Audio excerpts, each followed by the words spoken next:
Assalamu alaikum students. Today we will discuss sentence structure in English. So we will see firstly that what is a sentence.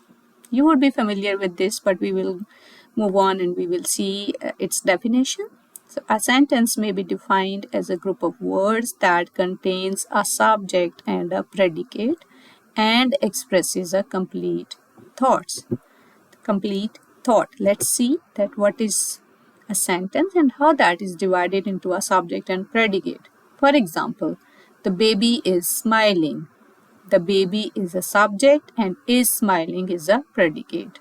And that gives a complete thought, hence that is a sentence. My pet is a cat. My pet is subject, is a cat is predicate. So predicate is something that gives information about the subject, and the information about about whom the information is being given is called a subject. Mango is the national fruit of Pakistan. Here mango is a subject and the information about mango, about the subject, is called predicate. And I won. So here that consists of only two words, but still that is a sentence because that gives a complete sense, a complete meaning. And here that consists of a single subject and a single word predicate. Sentences are classified in two ways. The sentences according to use that we have been through in our first lecture, where we had discussed about declarative sentences, imperative, interrogative, exclamatory, and optative. And the other thing is, and the other type of sentences, the sentences according to form, according to structure. So let's see that what are the sentences according to form and how they are being classified. So the sentences according to structure would be divided into three types, which are simple sentence, compound sentence, and complex sentence. So let's see that what is a simple sentence. But before moving on to see the simple sentence, this is first of all important to see that what are the clauses and what are the different kinds of clauses, because first going through these kinds of clauses that's going to help us in understanding this concept of sentence. So the clauses are divided into two types. The first is main clause. Firstly, you should be familiar with what is a clause. A clause is something that contains of a subject and a verb. So the main clause is also called independent clause. Now, what is the main clause? It can stand alone and it is a complete sentence in itself. For example, you may come to see me. So you may come to see me give us a complete idea, a complete thought, and a complete sense, and hence that is a complete sentence in itself. And that would also be called an independent clause because that could stand alone and that gives a complete sense and meaning. I could not come yesterday. Similarly, that also gives a complete sense and meaning. That's why this would also be called a main clause, and that could be a sentence in itself as well. Next, what is the subordinate clause? It depends on the main clause for its complete meaning. So subordinate clause are the dependent clause that depends upon the independent clause for the completion of its meaning. That does not convey a complete idea on its own. For example, whenever you like, because of rain, who stole the money?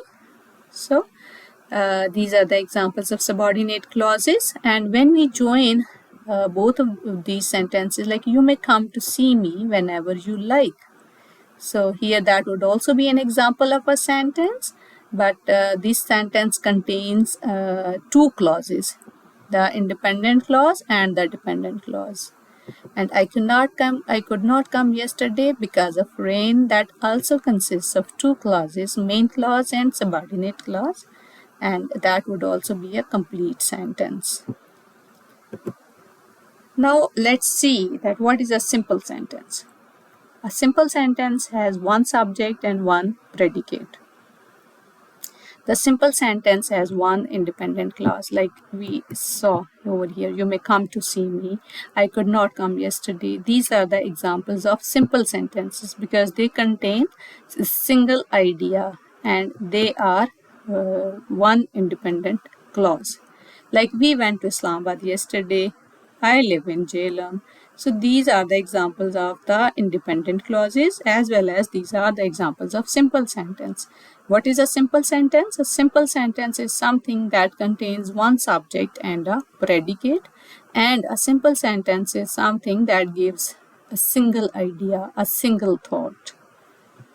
So that contains that actually has one independent clause. Now what are compound sentences? A compound sentence contains two independent clauses that are joined together. So in simple sentence, we see that the simple sentence contains one independent clause, whereas by compound, we could also see that there could be two, that it contains two independent clauses. She works in the city, but she lives in the suburbs. So that contains two clauses. She works in the city is one clause, which is independent. She lives in the suburbs is another clause, which is also independent clause. And this is joined by the conjunction but. And but is a coordinate conjunction. A compound sentence has more than one part that can stand alone. Like it consists of two independent clauses. For example, he is intelligent, but his brother is dull. And here we may also see that consists of two independent clauses. You can make a compound sentence by joining two logically related independent clauses by using a semicolon, a coordinating conjunction, or a transition. So how we are going to join the independent clauses together? We may either use a coordinating conjunction, as in the previous case, we used but as a coordinating conjunction in order to join two independent clauses, and these two independent clauses are going to make this sentence a compound sentence. But not only the coordinating conjunction, we may also make use of a semicolon, we may also make use of a transition in order to join the independent clauses and to result in a compound sentence. So here we may see that sort of a formula: independent clause, semicolon, independent clause. I love living in the city. You may also make use of a semicolon. There are so many things to do. I love living in the city is one independent clause. There are so many things to do is another independent clause joined by semicolon, and that's the example of a compound sentence. Some people like basketball, others prefer baseball. Another example of compound sentence. We may also make use of a coordinating conjunction. He couldn't watch the show. One independent clause. So coordinating conjunction. He decided to tape it.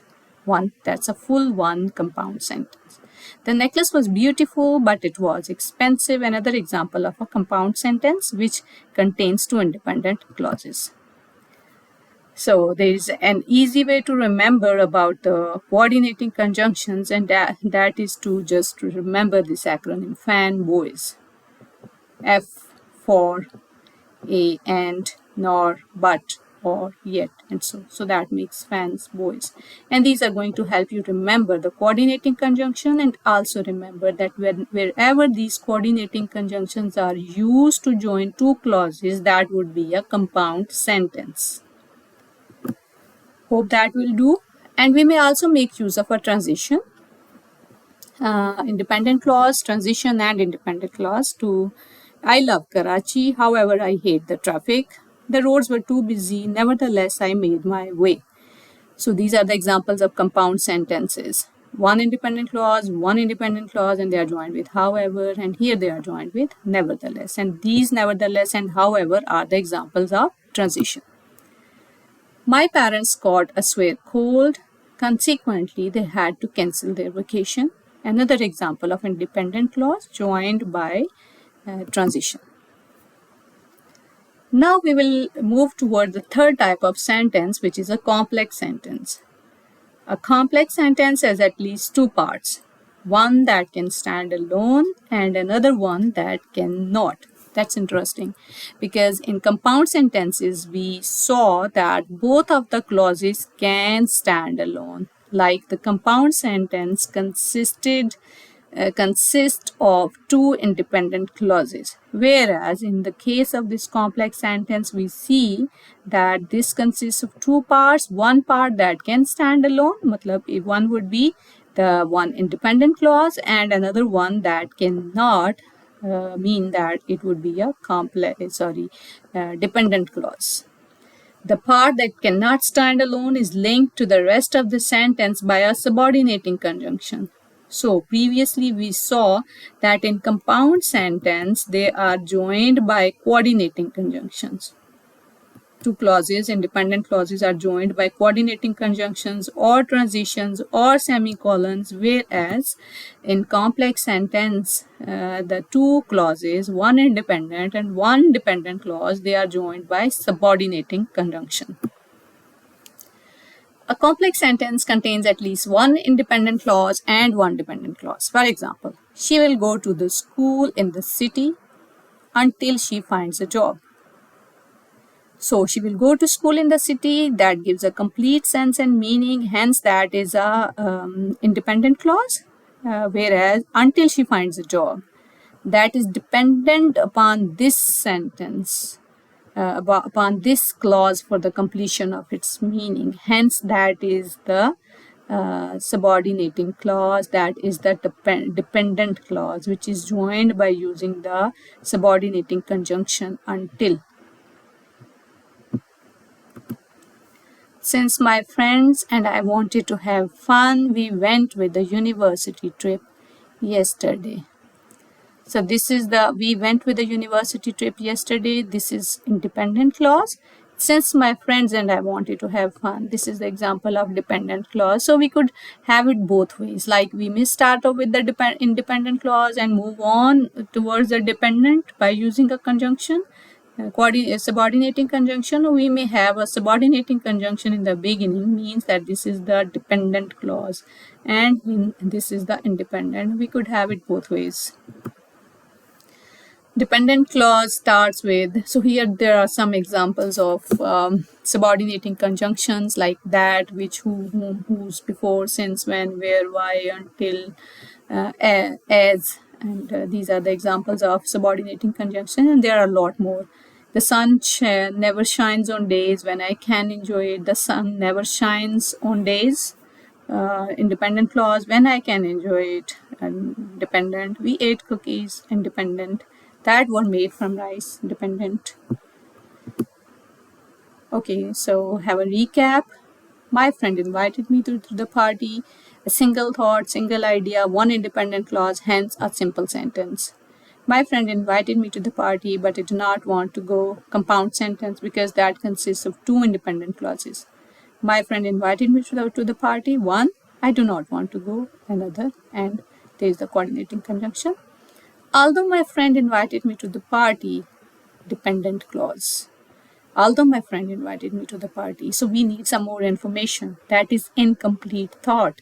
Hence that is dependent clause. But I do not want to go. That is independent. So this one is dependent upon this independent clause for the completion of its meaning. Hence that is a complex sentence.